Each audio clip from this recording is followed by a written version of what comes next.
బొక్కవోర్లో పడి మక్కెలు ఇరగలేదా మీకు తెలియదా?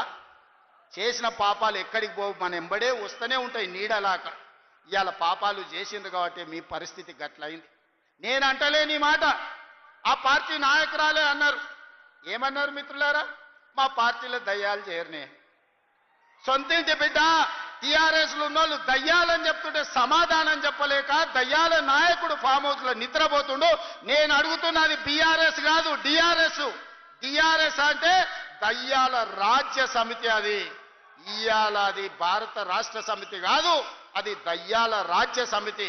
అందుకే ఇవాళ ఈ వేదిక మీద నుంచి తెలంగాణ ప్రజలకు నేను మాట ఇస్తున్నా, అవి దయ్యాలు కాదు, కొరివి దయ్యాలను వాళ్ళని పొలిమేర్లు దాటే వరకు తరిమి కొట్టే బాధ్యత 4 కోట్ల తెలంగాణ ప్రజల తరఫున మీ సోదరుడిగా నేను ఆ బాధ్యత తీసుకుంటా.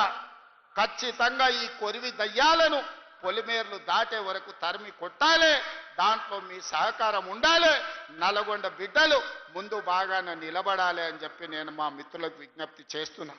ఇవాళ మిత్రులారా, నేను ప్రభుత్వ ఉద్యోగుల గురించి చర్చించిన